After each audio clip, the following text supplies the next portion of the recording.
Here are two friends, Songwoo and Jongjae, having a conversation. Jongjae, I lost my Korean notebook. You're careless. I knew you would. Don't be so clumsy.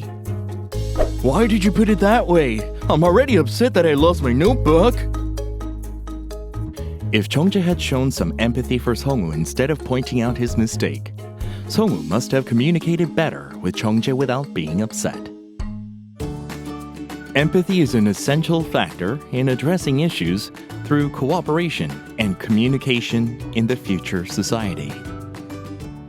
Empathy is also important in the character education because it contributes to building good relationships with other students. Summing up previous studies on empathy, empathy can be improved with systematic training. Then, what can be done to improve students' empathy in the classroom?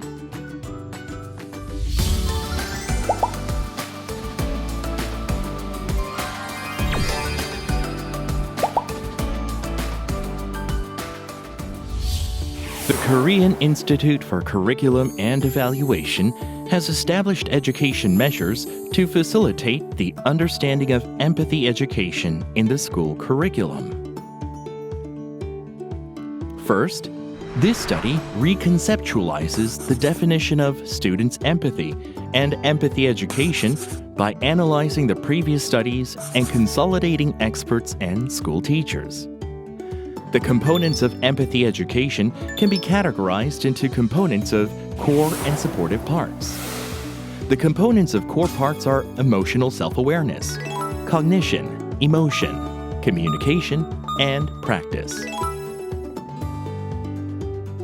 The components of supportive parts include teachers' competencies, classroom environments, and school culture. It is necessary to establish the principles and procedures of empathy education and to inform teachers what to do and how to teach in school classrooms. The principles of empathy education consist of 5 domains that embrace 8 principles: emotional understanding of the self, emotional recognition, perspective taking, emotional resonance, vicarious effect, relationship-oriented communication, collaborative communication, and implementation of empathy. To apply empathy education principles in school classrooms, the procedures on planning empathy education need to be guided in accordance with the stages of the lesson. The process of empathy education can be divided into 3 stages of introduction, development, and organization. Introduction is the stage of planning activities to reflect one's emotions and to focus on caring how other people feel. The development stage consists of 3 steps that students can deal with themes and problems in different subjects, along with empathic elements related to them. The organization stage includes reflecting on and practicing ways to solve problems covered in the classrooms. These principles and procedures of empathy education are designed to assist teachers in implementing empathy education in their schools. Further guidance is required to apply them to actual school classes.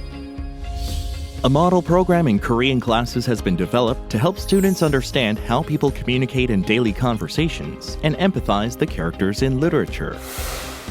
Another model program in social studies has been developed to promote pro-social behavior by solving the problem that the disabled people may have in their everyday lives.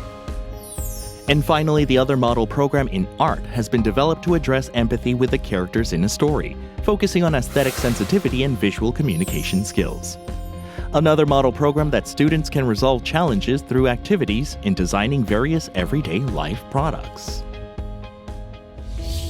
This study is significant in that it has laid the foundation for empathy education to be systematically planned and continuously implemented in the school-level context.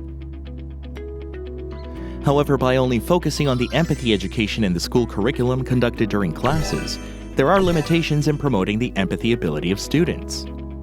In addition to empathy education in the school classrooms, it is necessary to create school culture where students can learn and practice empathy in their daily lives. Policy support from the government is also required for teachers to obtain expertise in empathy education. It is also necessary to study the evaluation method that can give feedback on the results of empathy education to students. As long as these efforts are sustained, Korean students will grow into the whole person with empathy, who will successfully lead their own life in our future community. More information on KAIST research report can be downloaded in the Korea Institute for Curriculum and Evaluation website.